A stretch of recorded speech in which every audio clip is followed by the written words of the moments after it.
Breaking news tonight. Washington has just passed the Philippines Security Enhancement Act. With a stroke of the president's pen, $2.5 billion in security assistance is now headed to Manila. This isn't routine aid, it's a direct response to rising tensions in the Pacific. In the Philippines, officials call it a powerful affirmation of sovereignty, while citizens hope for safer seas. But in Beijing, the reaction is fierce. Chinese state media condemns the move as provocative. This law marks a dramatic deepening of the US-Philippines alliance, ending years of uncertainty.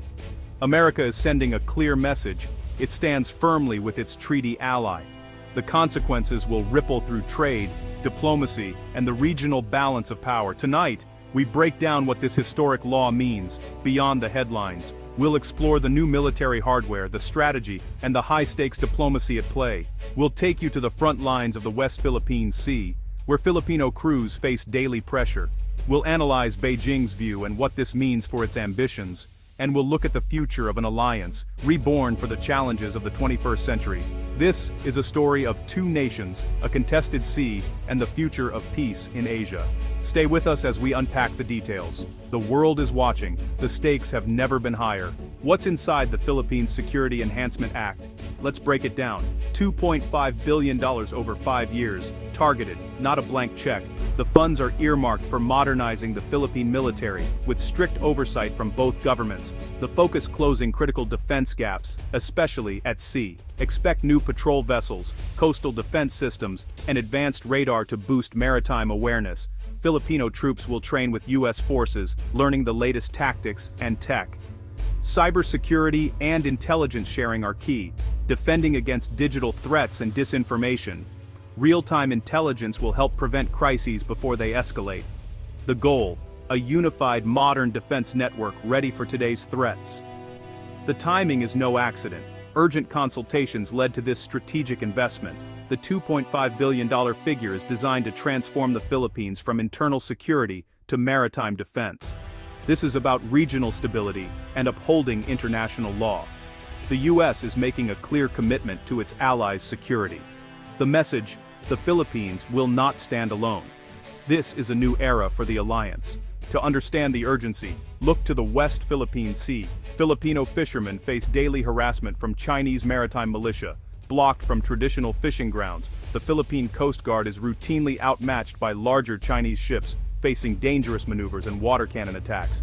These are not accidents. They're part of a campaign to assert control over waters an international tribunal says belong to the Philippines. At 2nd Thomas Shoal, Filipino Marines hold out on a grounded ship, resupplied under constant threat. Each mission risks escalation. A single mistake could draw in the US under its defense treaty.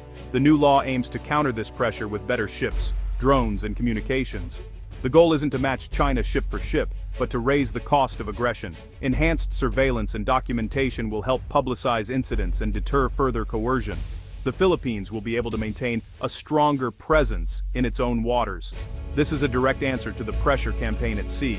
The stakes: sovereignty, security, and the risk of conflict. The US aid is designed to change the dynamic. The hope deterrence, not escalation.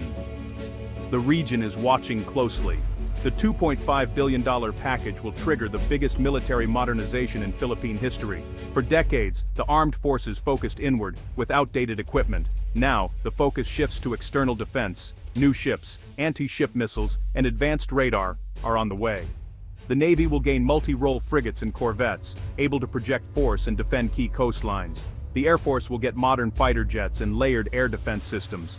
This porcupine strategy turns the Philippines' geography into a formidable shield. Beyond hardware, joint US-Philippine exercises will increase in scale and complexity. Drills like Balikatan will ensure both forces can operate seamlessly in a crisis. The partnership is about more than equipment. It's about building a truly interoperable force. Trust, communication, and new warfighting concepts will be tested and refined. The alliance is evolving for 21st century threats. This is not just an upgrade. Onsuri dar day and chamber is an sunbri. Odd story, it's a transformation. The Philippines is preparing to defend its sovereignty like never before.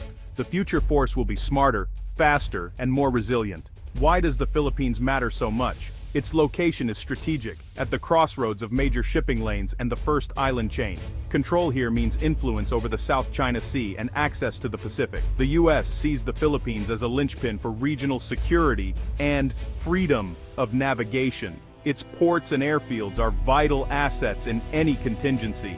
The Philippines is also a vibrant democracy and a founding member of ASEAN, with a voice that resonates across Southeast Asia. A strong Philippines can anchor a rules-based order and encourage neighbors to resist coercion. For China, a compliant Philippines would break the first island chain and open the Pacific. For the U.S., a strong ally here is essential to maintaining the regional balance. The stakes are high. This deal shapes the future of the Indo-Pacific. It's about more than military power. It's about the region's political and economic future. The Philippines is at the center of a great power competition. The outcome will affect the entire region. That's why this alliance matters. The U.S.-Philippines alliance is one of Asia's oldest, but it hasn't always been smooth. After World War II, the partnership was a Cold War cornerstone, with massive U.S. bases in the Philippines. Nationalism led to their closure in the 1990s, and the alliance drifted. Cooperation ebbed and flowed, sometimes strained by politics and Manila's outreach to China and Russia. But China's assertiveness in the South China Sea changed everything. The Philippines realized it needed a strong partner to stand up to a larger neighbor. The current administration has reinvigorated the alliance, granting the U.S. expanded access to bases under EDCA. These are flexible, not sprawling sites, designed for rapid response and joint training. The new defense law cements this renewal, putting real resources behind political commitments. The alliance is no longer just a legacy, it's a dynamic partnership for the future. Together, they're preparing for new challenges. Beijing's reaction was swift, denouncing the new law as U.S. interference and militarization. Chinese media calls it a plot to contain China, painting the U.S. as the aggressor. Behind the rhetoric, Chinese military planners are recalculating. New Philippine anti-ship missiles and radars complicate China's operations in the South China Sea. Expect more Chinese patrols and drills in response. The law also impacts Taiwan. The northern Philippines are close to the Bashi Channel, a key route for China's navy. Expanded U.S. access and a stronger Philippine military threaten China's ability to use this channel in a Taiwan conflict. This creates a new southern flank for China to worry about, complicating any invasion plans. U.S. and Philippine forces could monitor and disrupt Chinese movements, opening a potential second front. Strengthening the Philippines also bolsters Taiwan's defense. The security of these two democracies is now closely linked. This deal is more than a military upgrade. It's shifting the balance of power in Southeast Asia. For years, China's growing might left neighbors wary of pushing back. The U.S.-Philippines agreement shows there's an alternative to accepting Chinese dominance. It signals to the region that U.S. partnerships bring real security benefits. Other Southeast Asian nations like Vietnam and Malaysia are watching closely. This could spark new security groupings with the Philippines, Japan, and Australia cooperating more closely. A stronger Philippine military makes it a more attractive partner for these middle powers. But there are risks. Southeast Asia could split into pro-US and pro-China blocs, straining ASEAN unity. The challenge Trankenvor in Zonson, Techaosiam, strengthen security without creating a new Cold War. The region's future depends on careful diplomacy. The U.S. and Philippines must balance deterrence with inclusivity. The stakes are high. This defense deal sets the Indo-Pacific on a new course. A stronger Philippines, backed by the U.S., could deter aggression and uphold international law. The goal is stability, not provocation, making the cost of conflict too high. But more military activity raises the risk of miscalculation. A minor incident could escalate quickly, drawing in both superpowers. Success depends on more than hardware. It requires sustained diplomacy and international support. The U.S. and Philippines must rally allies and keep communication open with Beijing. Deterrence and diplomacy must go hand in hand. The Philippines Security Enhancement Act is a bold gamble for peace. The world is watching to see if it pays off. The future of the region may depend on it. In the contested waters of the South China Sea, the tides of power are shifting, and the world holds its breath.